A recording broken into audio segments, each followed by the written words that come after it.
I'm going to show you how to solder it, but I always fuse my rings. But I know some of you have been wanting to learn how to solder. I will go over both with you, but I am going to start the steps of soldering, and then I'm going to actually fuse it so people will know how to fuse, since it is argentium and it's such an easy thing to do.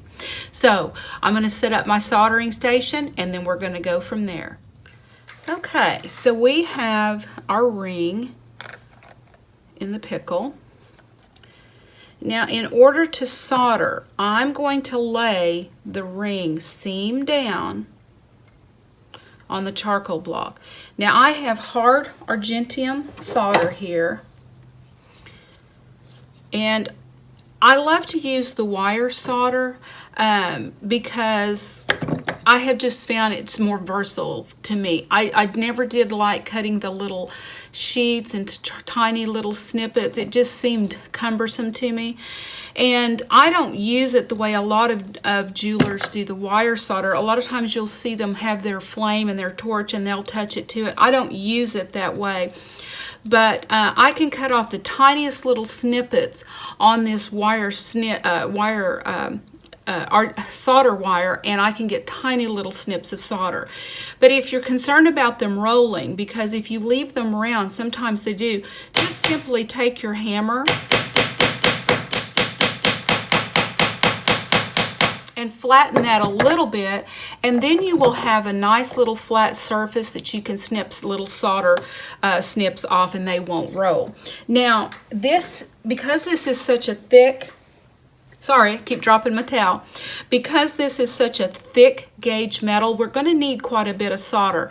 The least solder you can use, the better. You really only want what you need to fill the seam, but that is a very thick gauge.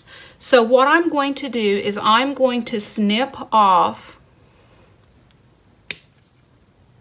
That's too big. I want those smaller. So I'm going to cut this one in half. I have 2 of those, and I'm going to snip off 1 more off of the flat side. But I know a lot of you want to know how to solder, so I thought, well, this is a great place to do that, is to teach you how to solder. Although I fuse every single ring of argentium. I love the way argentium fuses. I love not having solder. And once argentium's fused, it's one solid piece, and you don't have any foreign metals in there. So what I'm doing is I'm taking my solder snips, I'm dipping them in the flux, and it looks like I'll probably only need 2. And what I'm doing is I'm putting them right there on the seam, resting them right in that groove of the seam,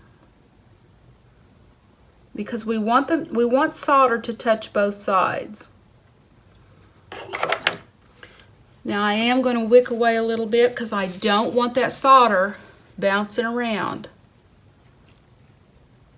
And it'll bounce around just like granules did. So I'm going to tap that. Okay, I'm going to light my torch.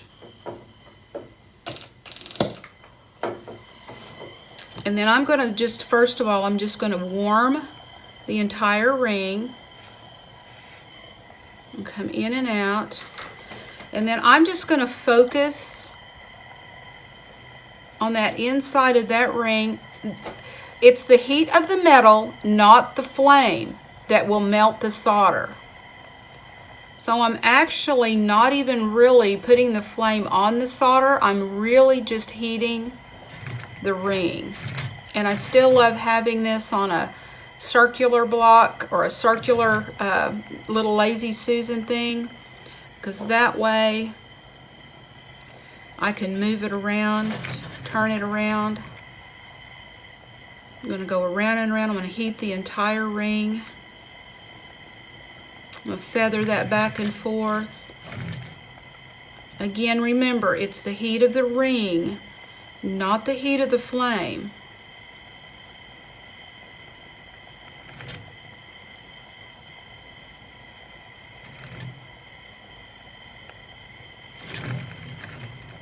And once your solder has flowed, move your flame away. Now, even though we soldered, we got it up to very hot temperature. Argentium solder, hard solder, flows nearly at the melting temperature of fusing, which is 1600 degrees. So we got this ring very, very hot. So we still need to let it cool until that water sizzles, not skitters, across the surface.